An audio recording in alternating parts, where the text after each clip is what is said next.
Perkenalkan, nama saya Firdausi Nuzula dengan NIM 2020110376.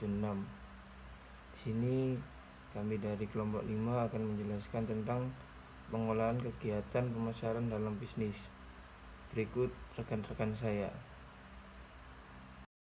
Terima kasih atas kesempatannya. Perkenalkan, nama saya Jasmine Nanda Safa dengan NIM 2020110385. Perkenalkan, nama saya Elma Wisar Gita Ganis dengan NIM 2020110398. Assalamualaikum warahmatullahi wabarakatuh. Perkenalkan, nama saya Dea Puspitasari dengan NIM 2020110403. Pengelolaan kegiatan pemasaran dalam bisnis. Pengertian pemasaran. Pemasaran adalah sebagai kegiatan mengatur lembaga dan proses untuk menciptakan, mengkomunikasikan, menyampaikan, dan bertukar penawaran yang memiliki nilai pelanggan, klien, mitra, dan masyarakat pada umumnya. Konsep pemasaran. Konsep pemasaran atau marketing konsep adalah filosofi bisnis bahwa perusahaan harus menyediakan barang dan jasa yang memenuhi kebutuhan pelanggan melalui serangkaian kegiatan terkoordinasi yang memungkinkan perusahaan untuk mencapai tujuannya. Dengan demikian, pada awalnya perusahaan harus berkomunikasi dengan pelanggan potensial untuk menilai kebutuhan produk mereka. Kemudian, perusahaan harus menyampaikan suatu barang atau jasa untuk memenuhi kebutuhan tersebut. Selanjutnya adalah menerapkan konsep pemasaran. Untuk menerapkan konsep pemasaran ini, perusahaan harus terlebih dahulu mengetahui informasi tentang pelanggan sekarang dan potensial. Perkenalkan, nama saya Dea Puspitasari, 3 NIM terakhir 403. Di sini saya akan menjelaskan tentang pasar dan klasifikasinya. Yang pertama, ada pasar atau market. Pasar atau market adalah kelompok individu atau organisasi atau keduanya yang membutuhkan produk dalam kategori tertentu dan yang memiliki kemampuan, kemauan, dan wewenang untuk membeli produk tersebut. Yang kedua, pasar secara luas diklasifikasikan sebagai pasar konsumen atau bisnis ke bisnis. Klasifikasi ini didasarkan pada karakteristik individu dan organisasi dalam setiap pasar, karena upaya pemasaran bervariasi bergantung pada pasar yang dituju. Pemasar harus memahami karakteristik umum dari kedua kelompok.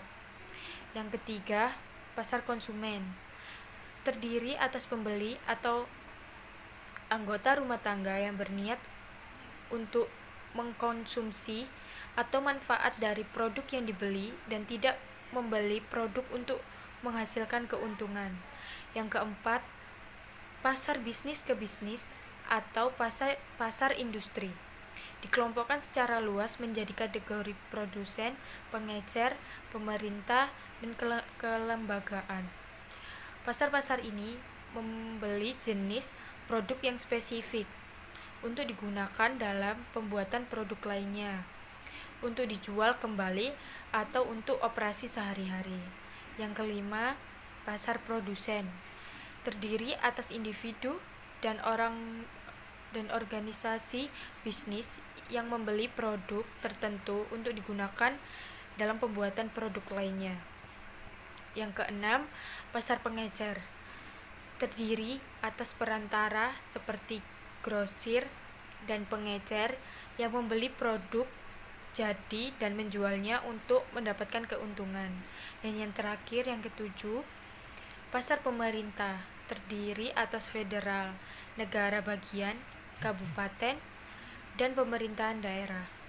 Mereka membeli barang dan jasa untuk mempertahankan operasi internal dan untuk menyediakan warga negara produk-produk seperti jalan raya, pendidikan, air, energi, dan pertahanan nasional.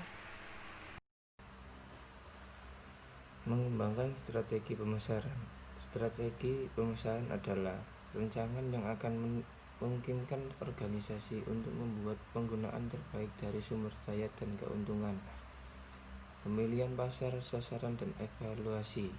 Pasar sasaran atau target market adalah kelompok individu atau organisasi atau keduanya yang mana perusahaan mengembangkan dan mempertahankan bauran permasalahan yang tepat untuk kebutuhan khusus dan preferensi dari kelompok itu. Selanjutnya, pendekatan terdiferensiasi. Pendekatan ini mengasumsikan bahwa pelanggan individu dalam pasar sasaran untuk jenis produk tertentu memiliki kebutuhan yang sama, sehingga organisasi dapat memenuhi sebagian besar pelanggan dengan bauran pemasaran tunggal. Selanjutnya adalah pendekatan segmentasi pasar. Pendekatan segmentasi pasar dibagi menjadi dua. Yang pertama, segmen pasar atau market segment adalah kelompok atau individu organisasi dalam pasar yang berbagi satu atau lebih karakteristik umum.